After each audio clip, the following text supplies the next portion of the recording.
What up, everybody? It's your favorite girl, Sha-Money, in the vocal lounge. I'm super excited today because the fellas let me hold the mic. You know I never get this shit back now. They done started something. But I'm really, really fortunate. As you can see, we got two guests in the studio. You'll find out a lot about them in just a few short minutes. But want to give a shout out to some of our listeners who've been giving us fantastic feedback. We got new merchandise. We've sent merchandise out to people who we promised it to over the last few shows. So if you want to keep in contact with us, I'm going to have to try to be the spelling bee queen for the day. You can hit us up at goinvocal@gmail.com. Tilt the crown. Took the championship from the brother JMC. Jam ain't So gonna like that one. I want to shout out JMC and Republican Lou. Thank them for the opportunity for me to allow me into the vocal lounge to host this session. It's something that we try to do. We try to be responsible here at the Going Vocal set with the information. You know, we love to crack jokes and have fun, but along the way, we also want to be informative and thoughtful about the work that we do and what we put out there. We want to be really responsible. And one of the things that we really believe in a lot is families. So the two people that I have here with me today are my family. Or just a few members of my family. And one of the things that we want to kind of focus on this kind of series is we're all going to be breaking down some of the stereotypes. We're going to be talking about some real shit. And some of this is probably going to be very heavy. So I want to put a disclaimer out there. I know we have some listeners that do watch these shows with their family. I would encourage you to screen this before you share it with your under 18, under 16-year-old children and family members, because some of the content may be a little strong. So I want to be responsible in that respect. But really, we really want to get conversations going in families, not just black families, because I think there's a big misconception that only black families have dysfunction. No, that's not true. But like all families, there's good, there's bad, there's some shit we just don't understand. And we really want to promote more conversations because life is short. You know, with the public health emergency, we've seen a lot of people come and go unexpectedly, young, old, middle age. And a lot of times stuff is unresolved. And so we want to start some conversations and know this is not meant to replace real traditional clinical therapy, but you should be able to have conversations with people that you love. So with that being said, we're going to jump into our segment with my family. So the people that I have here today are my two brothers. We are a clan of five deep. Our parents didn't have cable, so, you know, they found other ways to entertain themselves. As I've said on the show, I am the nucleus. I consider myself to be the nucleus, and I think through this show, we'll find out if others agree or disagree. I am debatable. It's a little bit up in the air. Okay, they didn't waste no time jumping in on that one. I'm the oldest. I am the only girl of the clan. But the gentleman to my left is my brother. Could you please introduce yourself? What up, world? It's your boy, Big Mike. Hold on, motherfucker. You came on too strong. Hey, man, you know that. what? You a guest in here. You ain't no podcaster. It's natural. That's all. It's just natural. That's all. So, Mike, tell us a little bit about yourself. Where do you hail from? Are you single? You're dating? Your zodiac sign? Oh, we're going to go straight to that. Wait a minute. Do you have any children? Only share what you are comfortable sharing. If we start to go down a path that you're not comfortable talking about, just say, hey, I don't want to talk about that, and we'll move away from that. But, you know, tell people who you are. I'm Mike. I'm the second born next to my sister right here. I am single. Check me out, ladies. I'm here. Let's move no, on. I'm joking. No, I'm single. I got. No, I always got to brother. put that out there. But no, I got two boys. 125, 121. 2 grandkids, one on the way. So yeah, I'm a pop. Yeah, I'm from Newark, Bricks. You know. What do you like to do? You like to play the sports? Basketball. That's my thing. Basketball. I'm into basketball. Lakers you see my Lakers? That's us. We're gonna win this year. Don't argue with me about it. But yeah, we here. Okay, thank you, Mike. We here. And this is my other brother, and I'm interested to see how he's going to introduce himself. He goes by a really family-centric name, but I don't know if he wants to be introduced He to definitely the gonna do that. listeners. He definitely gonna do that. To the right, and tell us who you are and what you do. all that fun stuff. I don't do nothing. My name is Brian. I'm from North Brick City. You can call me Big Pooh from North. Big Pooh from North. Big My name Pooh. is Brian. I like to be referred to as Brian. I'm grown now. Okay. I'm definitely single, but I look better than him. Oh, okay. I ain't even gonna argue that one. But anyway, yeah, I like to. I'm a homebody for Yes. the most part. And I'm a Always. loner. I know a lot of people, but I like to be by myself. Yes. But, Always has been. I'm very Facts. good at being close to people by themselves. And you know what? Yo, he was never bad. I was thinking about this earlier. Can we wait till we No, jump I'm into just that? saying that was like a quick piggyback. No. Okay, no, that's He was something never about- bad. Yeah, he was never bad. Oh, okay. No. No, do you think? So as I mentioned, we are a clan of 5, and as you can see, if your math is good, you'll see there's only 3 of us.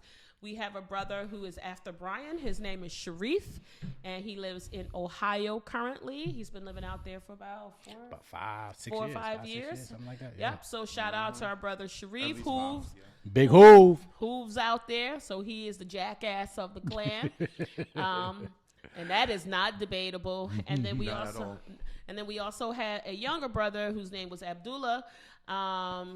He was the youngest, and he was murdered in the city of Newark. How many years ago? 17. 17 years ago. No, 16. 16 years ago? Yeah, 16. July makes 16 years. Yeah. So July 19th, we lost our youngest brother, who was by far the family favorite of our parents, or at least of our mother. We know that for sure. Definitely. Make that clear. And although we joke about it, no, it's very, very serious. So why don't we start there?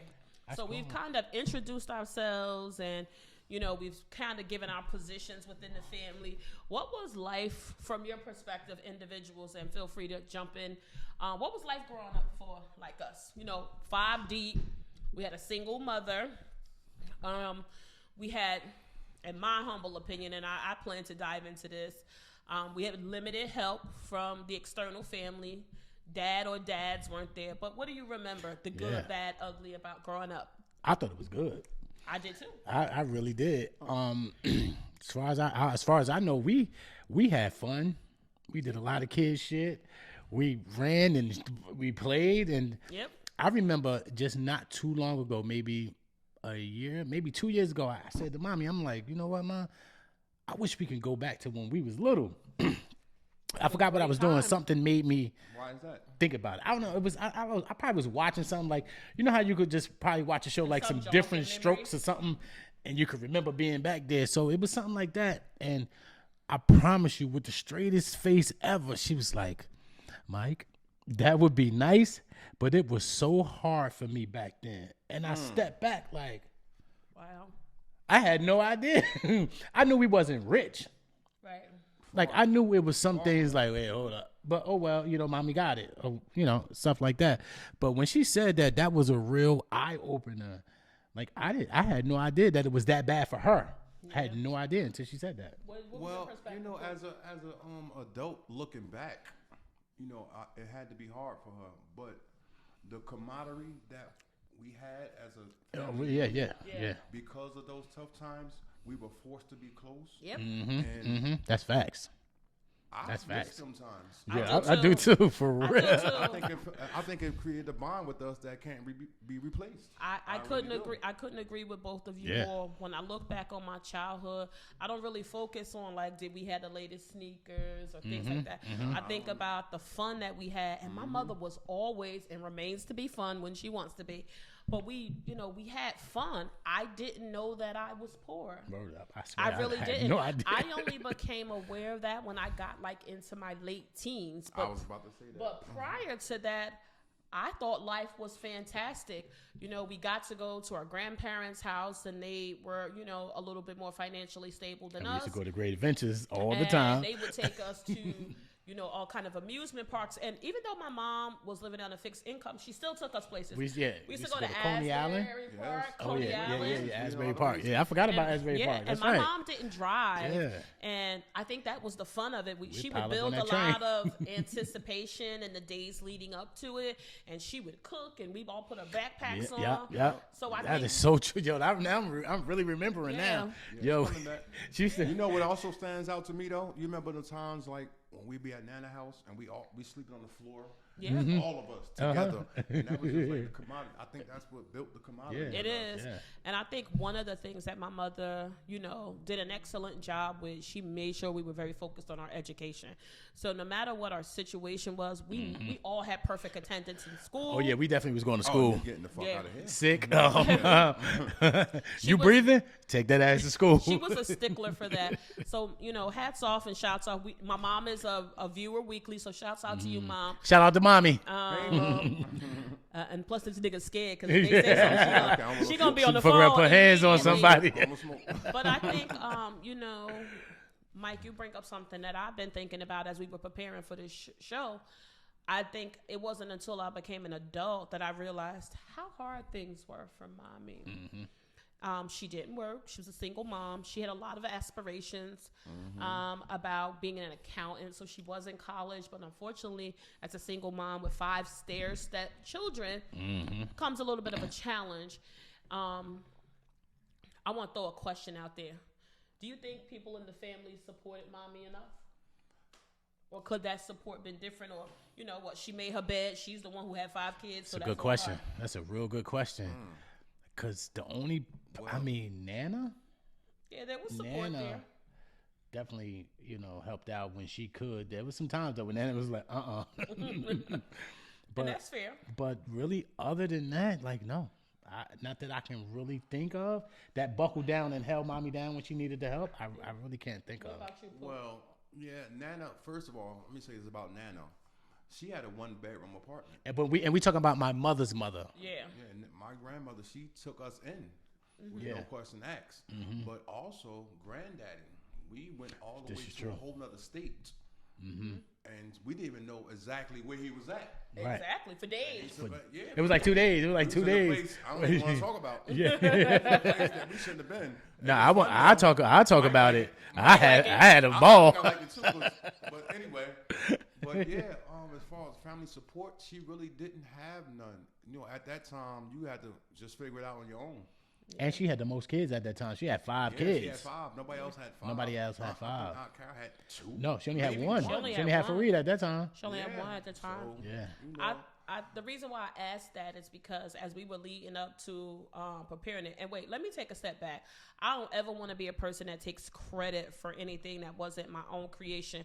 My brother Mike here, so Mike, thank you. Mike came up with this idea about doing these family segments and having conversations. So I thank you for the continued support, but I also thank you for helping us create a platform to talk. So I want to give a shout out to Mike for being the brains behind this particular Mike segment. did Yeah, that was a little something. I don't give him no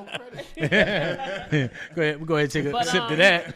But when I think back For the as- 18 and overs. 21 and over. 21 and 21 and over. Illegal now. I'm going to take a But sip when for I that. think back about the support and how the family nucleus was set up, I don't think mommy got a lot of support. And I think I had this epiphany some years ago. And it made me a little bit angry because mommy is one of 7 children. And one of the things, and I don't know if you guys ever thought about this, like I said, our mom didn't work. She was a stay What at mommy fall at, first of all? Mommy is... She's 5th. She's 5th. She got 4 older brothers, then her, then Aunt Carol, then Uncle Mike. Oh, okay. Yeah. So my mother wasn't like she's the first daughter, but First daughter. yeah, but she was down there. She didn't get a lot of support from people, but every time they needed things done, they always came They to called mommy. her. Yeah. Still do. Yeah. Every time someone needed a place to stay, Yeah, regardless that's true. of what That our is so situation true. is, they came to stay with us.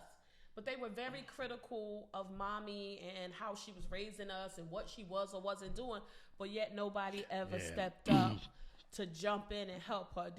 What It are was your thoughts rough. about It that? was rough, but she did what she had to do. So I don't never blame mommy for nothing or But I feel resentful to some of the other family members because there was always these statements that were being made about Yeah. Cheryl and her 5 kids, her 5 right? kids, that's true. But when people needed some place to go, they always came to Cheryl That's and true. lived with her 5 kids. But yet the support was lacking for mommy. Like, think about our lives could have been Well, different. let me change that. I'm gonna correct you real quick. It actually, the support came, believe it or not, from you. You actually stepped up sooner than later. Like you was the second mother figure that we had. Right, but Like you that protected was- all of us. Necessity, though. Yeah, Exactly. it That was definitely out of- was. She grew up faster than she had to. Like you know what I So did mean? all But of us. yeah, But she definitely. definitely But she had- definitely did. But I'm She was thinking doing all about the shit for us I was first. thinking about the adults that were around, like the uncles, the aunts. Yeah, and they I mean, definitely we did. did have You know another. what I think it could be? Because she was the first. She was the first girl, and I think that expectations was a little high for her. Okay. And I'm assuming, I'm not sure if this is the truth, but I'm assuming that they felt that, like I said, the expectation was high for her, and I think they wanted as the more first for her. as the first girl. As the first girl. Yeah. And then and like you said, we're staircase kids. There's only two of them. Yeah, You know so- what I mean? Yeah. But, yeah. and But she that had doesn't four just big because brothers, she's but a that don't female. justify Yeah, it Yeah, doesn't just- justify it. Yeah. it But I'm doesn't just saying, negate the fact that. I'm assuming that that's what it was. I don't know.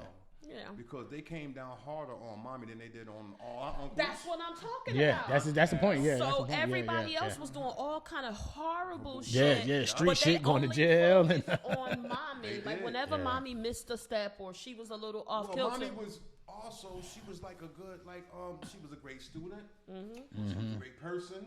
She was quiet. She is. Then, We saying was as if she's in the past. I'm not saying, I'm just saying, I'm saying at that time. Yeah, I got you. I got You you. know, that's the perception of her. She was very So, family For oriented. her to start messing, she started messing with gangsters. Yeah, You know that's what I mean? true. She That'll liked do it. She always liked the bad boy, but you know the good girls like bad guys. Yes, That's it's just true. what it is. That's So definitely they've true. been insulted for so long, and eventually when they come out, they go right to the first thing, and as a result of that, you know, here we are. Yeah.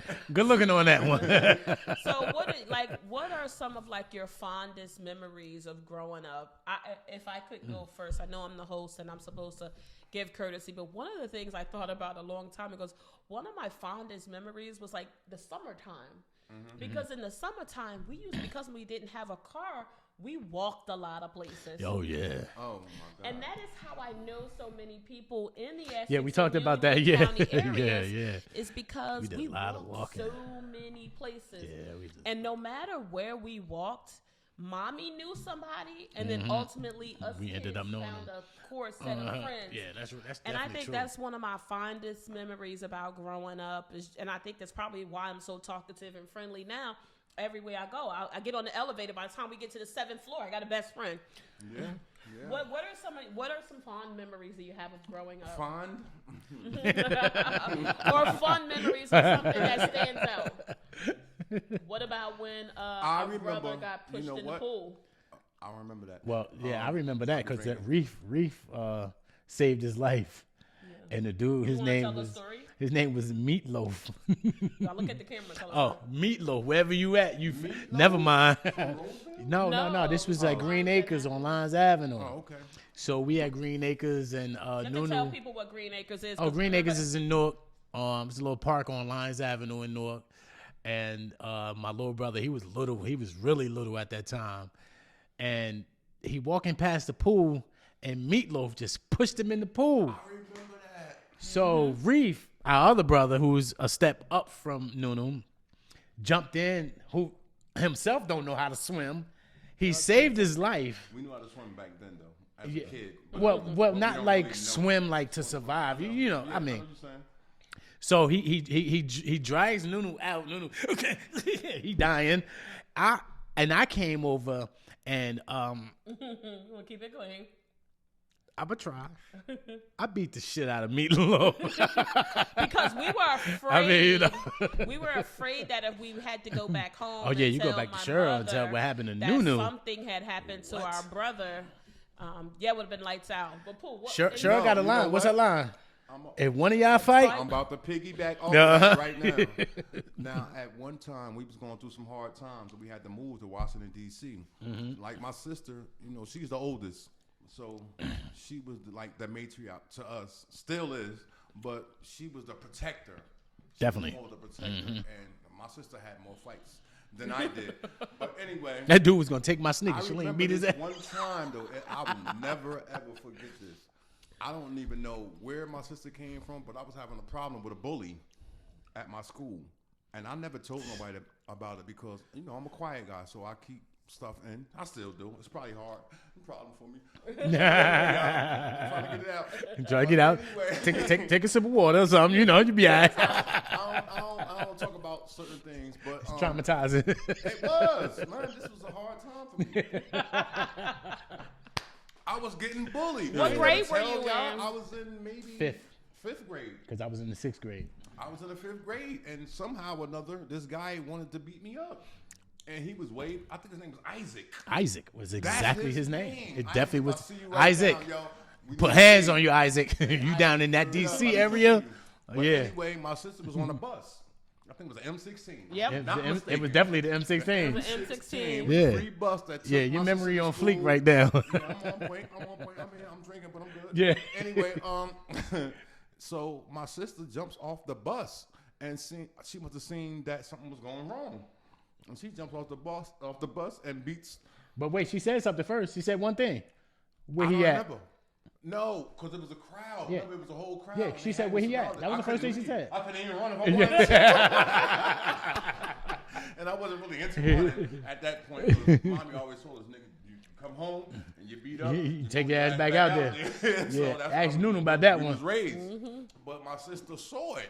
And she comes out of nowhere, and the crowd parted, and she beat the brakes off this guy. I said, "Yo, I got no more respect for him." Bruh, with one punch. Yeah, no, the kick punch. Well, it was the kick punch. Pop, pop. Bop, yeah. I And she said, okay. bust his nose, and the bully, Yeah, the bully. bully He was cried. big, though. He was way bigger, and he cried. He cried and Bigger said, than me too. "She Yeah, broke he my was bigger than nose. you. She broke my nose." And we looking like the Incredible Hulk just got took down by a woman. That ain't even the first What time that she did that, though. It's been a couple times. But I think that goes back to what you were saying originally, Brian, that Mommy, we were so close, even though our resources was limited.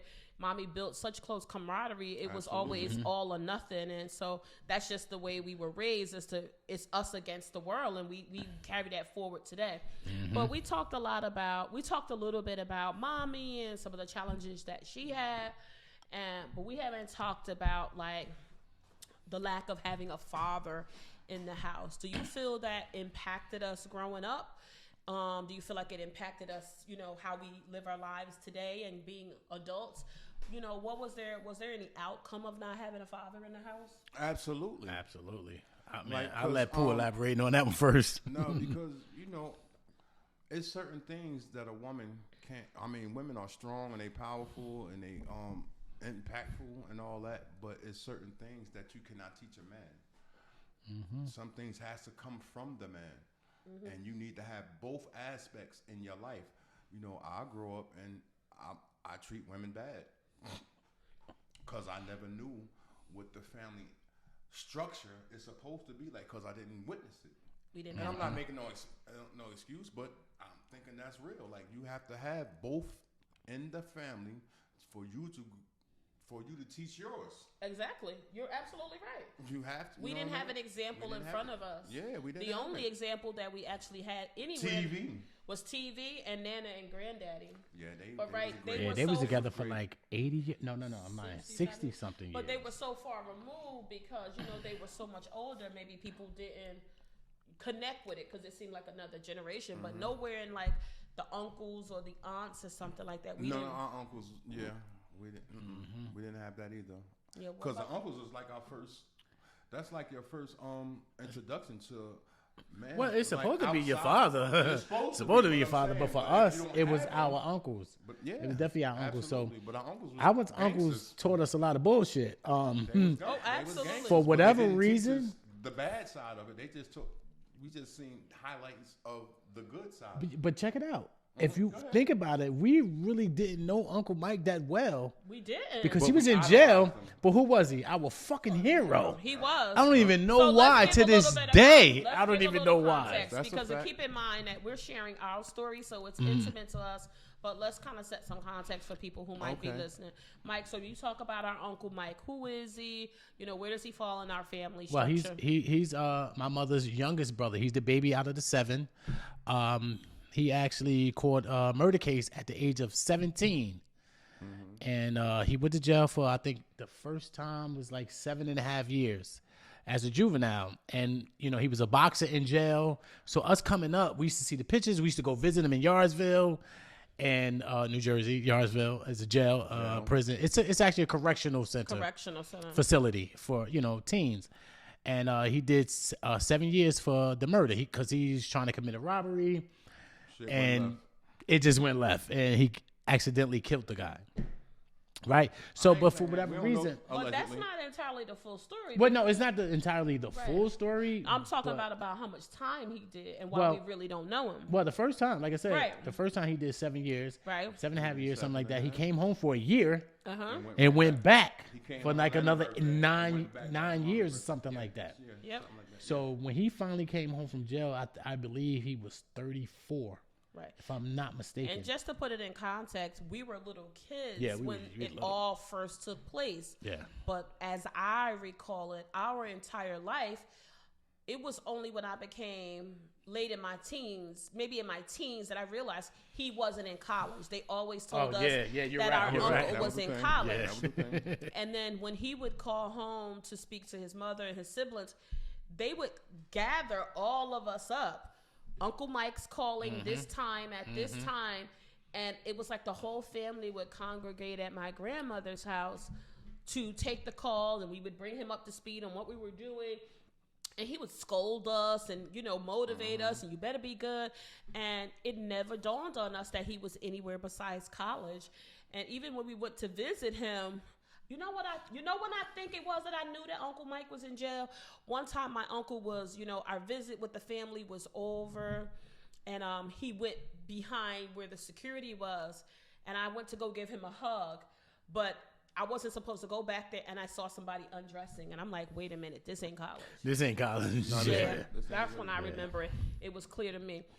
So I think it was we still had a lot of family structure. We did a lot together. So my mother is one of 7, but her sister that's behind her, she only had one child, and he was like our surrogate brother. Yeah, definitely. And to this day. To this day. And then when even though he got 5 siblings of his own. And when she had the other 5 siblings, they then became like our little brothers and sisters because they're like a generation under us. And so we were raised like brothers and sisters. And then even for our other cousins, we were more like brothers and sisters, and we had a really close bond. We spent family outings together, birthdays, a lot Christmas, of cookouts. A lot of cookouts. We did a lot of things as a really close-knit unit. And that's why I asked the question about the lack of support for mommy, because we spent so much time together. Right, so much time together. You would think that it would automatically happen, but it didn't. It wasn't. It didn't. So that I just wanted to get you guys' perspective. But again, from the father standpoint, there wasn't a father in the home. I agree that I think it shaped my formative years because I didn't have an example. All I had in front of me was my uncles who were gunslingers and gangsters. And so growing up, that's what I thought I was supposed to have. So it definitely impacted me and how I saw men and what kind of men I went after, because whenever we had a problem, we went to our uncles, so they were seen as a source of strength. So that's what I always looked for. Right. Somebody who could provide and somebody who was strong and that could hold it down. And they were also a product of their environment, because at the time of them growing up in the 60s and 70s, a lot of black people, not even gonna say black people, scratch that, people in general shot a lot of heroin. Yep. So we had a few of our uncles that was involved in that. Yep. So we had to deal with that. But we didn't see that then, obviously, because we were kids. We had no idea what that was. And just for the record, you guys, my Uncle Mike, I'm his namesake. We have the same exact name. First and last name. First and last name. I don't know. That's really, really crazy. Little issues. Yeah, it caused a couple issues as I started to grow up. It caused some issues for me. I almost went to jail for them, but that's something else. I'm here. All right, talk a little bit. Given that we didn't have a dad in the home, how, if any way, did that impact you? I'm gonna tell you straight dice. And this was when I was 21 years old. Is when it really, really hit me. I had just came home from doing a 2-year bid for my stupid shit that I was doing. And I saw my next door neighbor. I went outside. I saw my next door neighbor. There was a hoop attached to the tree outside, and he was playing basketball with his son. Now, I'm good in basketball, He was all right. Any one of y'all wants to smoke? holla at me. About Anyway, but I sat there, 21 years old, and I said, damn, I never had that with my father. I never had that. At 21, I'm I'm out here in these streets. I'm grown. I'm going to jail. I'm fucking. I'm going to club. I'm doing everything. But that I had a moment of clarity right there on the porch, just watching him and his son play basketball. Did it make you feel sad? I was angry? definitely sad. I was definitely sad first. Like, damn. Like, you saw how my shoulders just went down and everything. All of that happened. Like, damn. The fuck? Why didn't I get that? Then I became angry. So I continued to stay angry. So even up until the point that when he passed, I was still angry. Me too. You remember? I was still angry at that. And it was like when I got the call that he passed, it was just like, what time the game come on? You know what I mean? You just moved away from it. Yeah, I mean, I cared, but it was like, oh, okay. Just another day. Yeah. Well, what y'all about to do? Like, you know what I mean? It didn't. I felt like I was angry too, and there were so many things that were happening in the family with people getting involved with my father's death, and I think it cast a negative light on it for us kids. And for me, I felt like it was once again we were being put to the side, and I feel like part of my adult life, as I started like moving in my career and going to college, I felt like a little bit of me felt like a little bit of vindication because there were so many people that counted us out, right? They counted us out. From the door. Yes. They counted us out. Yeah, we're going to have to save that. They counted us out, and it's like they counted us out and didn't give us credit for, our value. And I felt like we were always walking in somebody's shadow, and it was like they never thought enough of us. My mother is probably going to kill me because this is something we talked about when we talked about Tupac and how he talked about his mother's drug addiction. But my mother did succumb to some drug addiction. She's not embarrassed about it, though. I know she's not ashamed of it. But, we always talked about how Tupac always said, my mother was a crack fiend. Yeah. You ever remember Mommy said, you ever said that yeah, shit? you ever say that? Yeah. So Better that not say is that not shit about me. what I am saying, because I don't want to be on next week's show with a black eye. I wrote that to her in a letter. Why would you write that? Yeah. When man, you was locked up together. I told her you was there. I sent that to her in a letter when it came out. Because remember, we was locked up 93, 94, 95. So when that Dear Mama came out, I memorized the song like that. I got that gift. Pooh know that. And I wrote it to her in a letter. And she was very thankful for that. Like, she... You do mean thankful. When you say thankful, I mean, she understands. Like, Mommy's not affectionate like that. She's really not affectionate. Yeah, she's not. But she just was like, oh wow, like, you know what I mean. And she kind of like, but I understood what that meant though, because I know she's not affectionate. But I want to bring something back up, and we was talking about the fathers and the absence of, and just to bring context to the people that don't know, it was 5 of us, and 3 of us has one father, and the other 2 has another father. But our father married. My father married my mother, so we all called him daddy. But we were fortunate enough. 5 of us. We were fortunate enough with both of them. They never made any difference in us. Right. No, I never felt no difference. they never did. made no difference in us, and they treated all of us the same. And I think that's why when both of them passed away, which is like a year apart, we got hit crazy. back to back. That was a whole year. 1 year. It's same month and everything. January 98 and January 99. Yeah, we got hit back to back with that loss. The point I was trying to make, well, first, when you look back and you think about it, Mommy's older brothers, they was all gangsters. Right. So she gravitated to a gangster. Right. So that's what it was. But as far as that, he was a gangster too, street guy. But Daddy was funny as hell. That I had with Daddy. Oh yeah, yeah. was so complete. Like, Yeah. Yes, you're I was very like- much like Daddy. the older I get, the more I look like him. You do. Act like him, And sound like him, and sound Move everything. slow like him. Everything. Like, all my mannerisms and everything is Absolutely. Everything. I see it now. So I know always that. did. Yeah, I we been always seeing did. it. Yeah. Ain't nothing Thanks for new. catching up to the rest of us. But But did my you friends, ever have conversations with Daddy about like why he wasn't in the house with us? No, I never had those type of. The conversations I had with Daddy, I don't want to talk about. It was a different bond because he- I bonded with him too. Of course. So you know what I mean. We had all different types of conversations, and we never talked about like, yo, my man, why you not there more? Like we never No, talked I never about had that that because I didn't to think me, to have it. I think he was there more anyway. To But me. I don't feel like he showed up for us in the way that we needed. needed Yeah, not the way we needed it. No, not the way we needed it, in but hindsight, no. in hindsight, yeah, not like we needed it, but to me, it was sufficient. You feel like From it was what I better than saw, nothing? it was better than nothing. Exactly, it was better than nothing. I don't look down on him. I swear. Yeah. I don't I either. don't. I don't look Definitely down don't. on him. I I Definitely don't think know the situation between him and mommy either. So, because there's always two sides to the story. So But they always been cool though. and that's the always crazy been thing. they always been been like cool. two best friends. Yeah, Like, yeah. they never divorced. Hey, dig He Laverne. wasn't there like he should have been. But Yeah. the times that I spent with him, he gave me valuable information that I use to this day. Most of it's about a female. Yeah. He gave me a lot of life lessons too that I'll never forget. And I use that in my life to this day. So did it impact you in a way of like, hey, my dad wasn't there for me, so I'm gonna be there more for my kids? Me, and things? definitely, Yeah.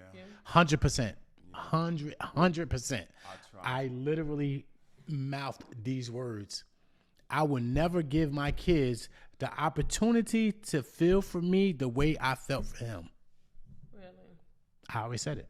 I would never give them an opportunity. And my two sons, they're my boys. Now, do you think Shout out to your Nas inside here. Do Like you y'all. think your sons, if they were here, do you think that they would say, "Yeah, Dad, you gave us everything we needed," or do you would just feel it's like I gave them more than what I got? A little bit of That's both. a good question. It'll be a little bit of both. And the reason why I say a little bit of both because clearly I'm not with either one of their mothers. So obviously there's times where I wasn't there because I'm not with the mother. So, and I mean that like in-house things. You know what I mean? But if there's something major, something big, I'm always there. I'm always right there. So that's why I say I think it's a little bit of both. You know what I mean? But as far as they could never complain and say, "Yo, bro, you wasn't there for me when I needed this. You wasn't there for me when this happened." And that never happened. Because I was there. I was on point for everything. I never missed a birthday, a Christmas, a fucking pageant. They wasn't in no pageants. I'm just saying. My boys look good. My boys look good. They could have been in pageants. Boys can be in pageants. You know, Boys can be I in never pageants. missed anything. Parent-teacher meetings, practices for football, basketball. I never missed none of that. Gotcha. Never missed any of it. Kudos, nigga. Yeah. I missed a lot. You did. In my child, yes. Okay. I mean, because that was, Do you that think was there's choices. anything that you could do more to change that? Do you have regrets about that? Of course. I mean, I missed out on a lot in my child's life. And is there anything you plan to do differently going forward? Well, I mean, I'm definitely doing it differently now. I'm Okay. just saying, throughout her life, I missed a lot. I missed a lot in your life. Shout out to Taj. What's up, Taj? Taj might be calling my phone. Call right me, now. baby. Call me. She's probably calling now. But yeah, I have regrets, but I wish I could do it different. In hindsight, looking back, like I should have did, because a lot of times it'd be about the relationship with the moms, Right. and that's a bad thing. That's a bad It thing. is. It Definitely is. a bad thing. It shouldn't matter if you with her moms or his moms. You know what I mean? Mm-hmm. You still got a responsibility. You got a child you need to take know care the of. impact. You don't know what a kid remembers. My daughter autistic, so she's not going to be able to call me out on those shit. Like, Right. You know what I mean? But her mother will. And then you can call yourself out on it, like you're doing now. I mean, you Like you have acknowledge your own it. You conscience. You made have it. your own conscience I made about it. bad mistakes. Every time that I was supposed to do something for her, back in the days when I was backsliding and stuff. Yeah, backsliding and When I was backsliding, every drinking that time wine and smoking that I made a tweed. promise and said I'm going to do this, something bad happened to me. Really? Yeah, the cuffs got on me. Cuffs got on you. Yeah. Still got the little marks on your wrist right there. Yeah. I'm telling So you mentioned like backsliding. Are you comfortable with us talking about it you. Yes. lightly? I don't care. I don't want to write nobody else's narrative about their life. No, I don't. But No, there we're was both open about what we've been. there through. was a period of time that several of my siblings suffered from some. I don't want to. You can say it. drug Drug addiction. Yeah, there you go. Yeah. But look at us now. We shining out here. Junkies. Them boys heard? dead broke. Look at us us. up now. Look at us. No, and not to make light of that. I by no means. But it is a real thing that Yeah, happens in definitely a real families. thing. I know someone who is an executive and who does really well for herself. And she had a brother that she loved, and her brother suffered a drug addiction. So I think for me, it was so hurtful because I feel like my brothers were better than that. Facts. This is true. I felt like they were That's better than that. I think it made me angry at y'all because I felt like, man, we went through all this shit to get here.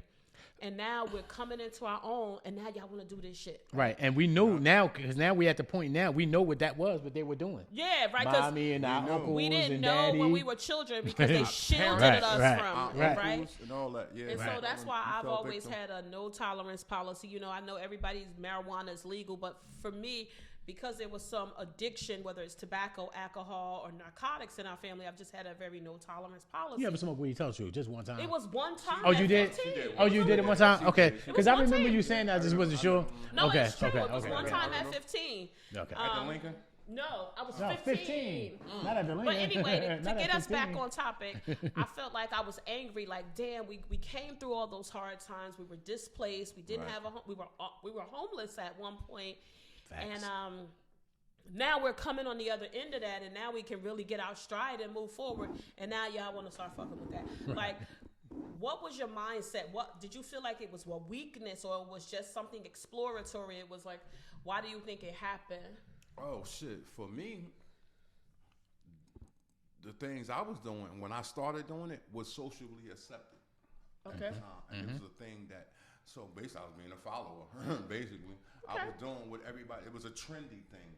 A trendy thing. Okay. And I it- got Not to you. cut you off, not to cut you off, like how y'all smoke weed and maybe take an ecstasy pill here and there. That's like the thing to do. Well, back then, that was the thing to do.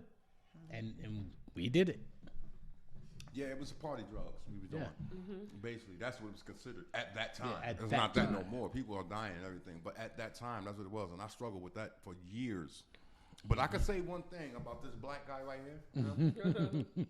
He never turned, and her too. They never turned their back on me. Oh, never. When I went through what I was going through, I would call my brother or I call my sister. I never called her for money because I knew she. No, was he's like, never she's done not- that. She's not giving it to me anyway. She probably would have. I would've. Like, nah, I'm not calling her. But But he's prideful like our father. Yeah, He's he prideful. definitely is, yeah. But if I call my brother and said, bro, I need a break, come and get me, he was definitely coming. He I'm did on every the time. way.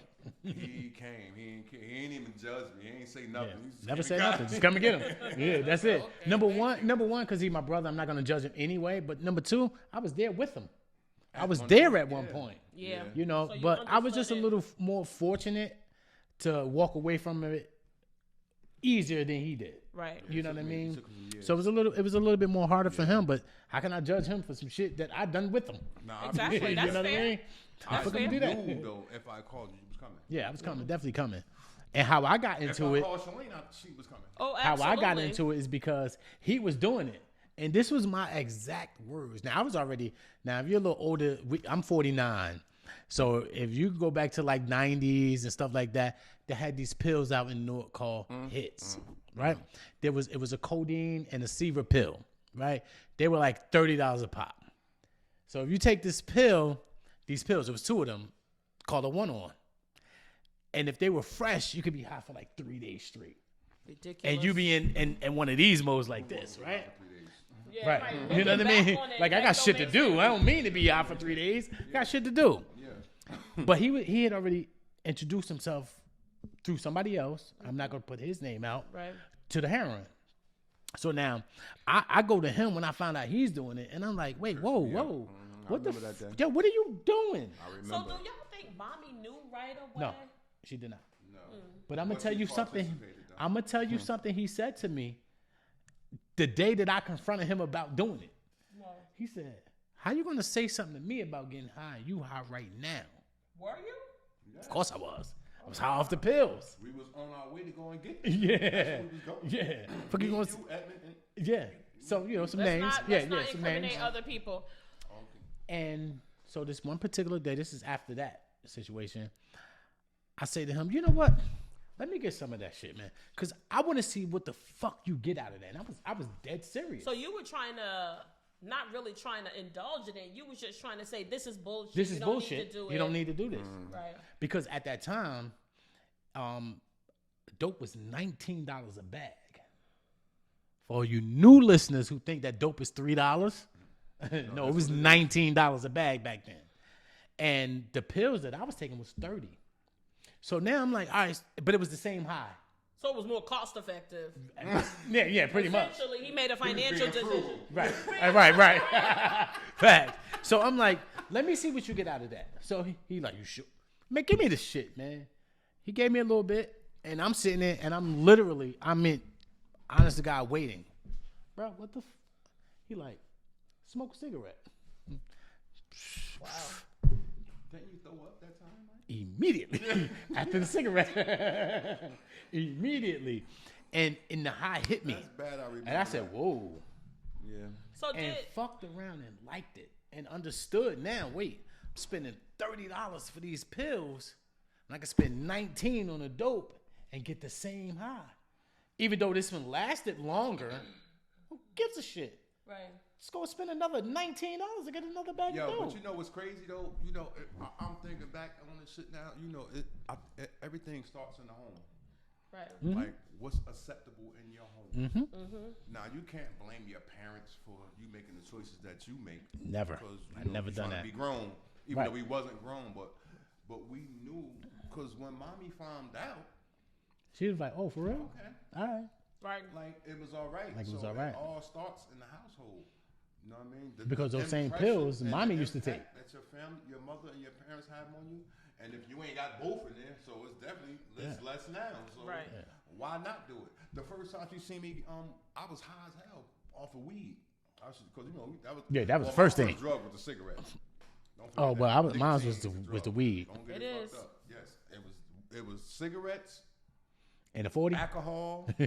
then weed. And mommy seen me fucked up, but she couldn't say nothing because she wanted some drugs. Wow. Mm-hmm. So do you think, like, during that time when you suffered from addiction, whether it was 1 year or several years, do you look back now and feel like you have any regrets, like you felt like you were selfish? Because there was so many things that was happening in the family nucleus that you guys weren't really involved in because you was off to the races Running. and living your own lives. Running Like, them do you damn think streets. back now and say, hey, that was a little selfish. I wish I could have done things a little differently. Yeah. Or do you think like, hey, that was part of the journey to get me here? It's both for me. I would say both. Number one, it was definitely selfish because as a result of me doing my drugs and getting into this addiction, I went to jail. So now you, mommy, you know what I mean? Y'all trying to send me money. Well, me and him send me money and come visit and all of that. So now that puts y'all in the jam. Yeah. Now y'all gotta, shape out your schedule to try to fit me and him in the visit, a jail visit. So it was definitely selfish. But at the same time, I did that shit when I was 14, 15, 16, 17, 18, 19. I did that shit when I was a kid. Right. So I'm glad I done it then because it definitely turned me out. It turned me into the man that I am today because of that. Right. I know I will never go back to that shit. Right. Never. Right. So Yeah, I feel the same way. But for me, my journey was I'm gonna get a sip. a little bit longer than yours. Yeah. I struggled with it for so long because for me, it was like I said, it was socially accepted, and as a result, like you, Mike, I went to jail, and I came home and tried to recapture the same thing. Then went back to jail and tried to recapture it again. Then went to jail and tried to recapture it again. So, but during that time, I'm killing myself. I'm destroying myself. I will never do that shit again. But I had that. My journey was a little bit different. But I definitely have a lot of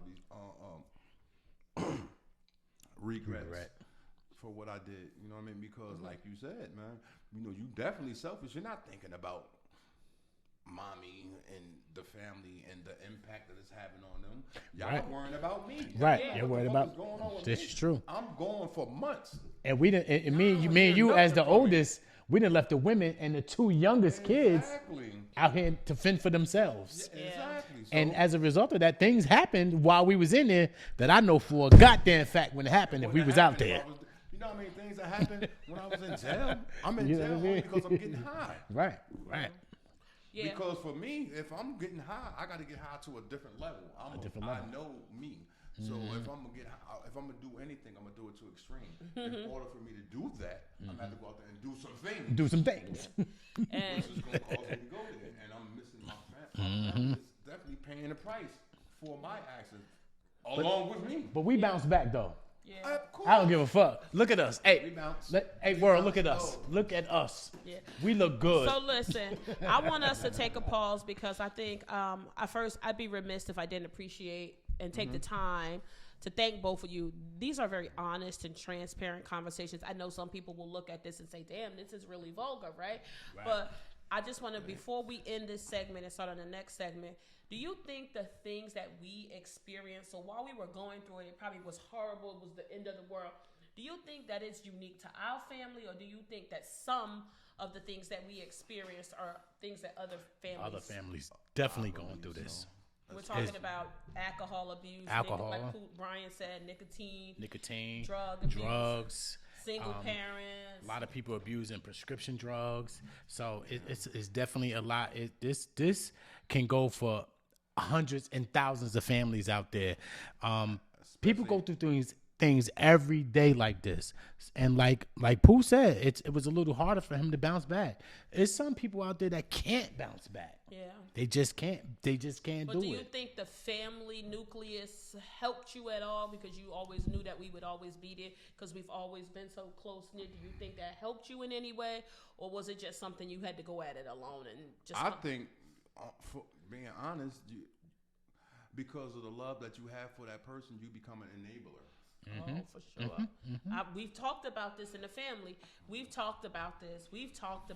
You don't want them to hurt. Yep. By you helping them, It's hurting them. We have all been guilty of it in some capacity for some of our, if not for our siblings, but then unfortunately for other members of the family that may have been struggling with other things. We have all done that, and that's hard as a family. And it's not just with drug addiction. It's not. Right. It could be somebody who just mismanages their finances. I think that whole concept of, this is my family member, I love them, I can't see them without. And I know for me, I operated from a place of fear from a long time when I engaged with my family, because I was always concerned that if I didn't give it to them, that they would have to go out in the street and do it. Crazy. And that's when I felt like, when they were in the macro environment, there would be no control over the situation. If I gave it to them in the micro environment, I could maybe give them a little bit, and I could manage it. Right. And You can manage it and manipulate it the way you want it. Right. To where you would feel safe and think that they are safe. Right. Definitely makes sense. You foresee the danger. Yeah. You know the danger. Out there in the micro environment, you can't control it. If they go out there and they take something from somebody, or they try to rob a bank, or God forbid, repercussions of that. the repercussions would be, which was us. Disastrous. It was Yes. us. We did robberies, and we went to jail for a robbery. That's Yeah. And they took 2 years out of my life, and fortunately for me, but I don't want to say unfortunately for him, but I was able to bounce after that 2 years. I understood at that the second that they put the cuffs on me, I said, I'm never getting high again. You felt that in the car. Right. You felt that in the cop car. Right. I'm like, I'm not doing this no more. And then wish I'd especially have felt that way. when we went to court and we got them bells, I said, man, ain't nobody got no money to get both of us out of jail. We know that. We about to sit. I knew Did you that. ever think of how hard that had to be for mommy to have both of her sons arrested? It was 3.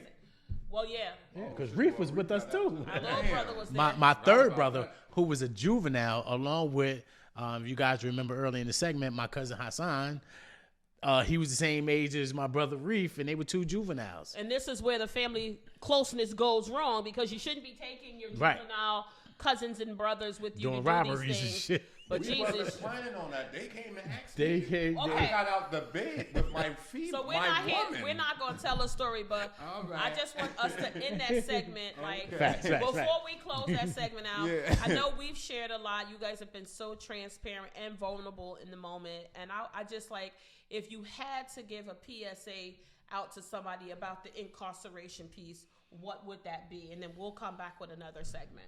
Well, I would say jail ain't where you want to be. Ever since I've been, while I was even in there, and once I came home, I've always had this slogan, and it's been heard before, but it's the truth. Jail is for suckers. And if you think about it, if you one of the people out there, especially the men, if you like your woman to braid your hair or do your hair or cook you a meal, I want you to think about something. Everything in jail is done for you by a man. Your laundry, your food, your medication. Like a man tells you you have to go to bed. A man tells you you have to wake up. A man tells you when you have to shower. So if you comfortable with all that, but by all means, keep going out there doing the dumb shit. But if you're not comfortable with that, those are the things you have to think about.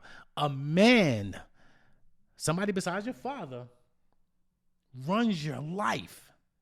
And it just so happens he may be younger than you. Wow. Telling Let that you, resonate there. a man younger than you telling you got to go to bed. Wow, that's deep. So, Brian, those are anything things, you those are the things that I held on to that kept me out of the wanna loop. share in our- Yeah. Anything that you want to share about your experience with He got my mind. Mike went deep on you. With deep on But them. the one thing that not to the waters. that resonates with me from my jail experiences is when you go to jail, you are being super selfish. Because when you go to jail, your family goes to jail too. Mm-hmm. And there is not enough that you can do to make them feel better while you in jail. Why you in jail? Because they're there too. They did too. And you become super selfish. You're only thinking about yourself. You want your woman to come there every week. You want visits. It's a You want money it's a on the long books. list of things, man. Answer But, my call when I call. yeah, it's a lot. You got to answer that phone. I don't when care call that you at work. I don't care. I don't care. You and want, me and I what? I want don't 2 care. letters a week. I Facts. want every visit. All that. You need all that. And the whole time you're around a bunch of men, like Mike said. Like, so. Yeah. You Well, know, listen. think about your choices. So we're going to end on that segment, but hopefully this is a great conversation starter. And again, as always, we try to keep it real and raw and honest and thoughtful here in the Vocal Lounge. But again, if you guys can think about some traumas that you've had in your family, the goods, the highs and lows, we don't want to just focus on traumas because family is a beautiful thing. Please, you can hit us up. Hit us up at goinvocal@gmail.com. And peace, we're coming back with segment 2. Everybody tune into the Pod Squad now.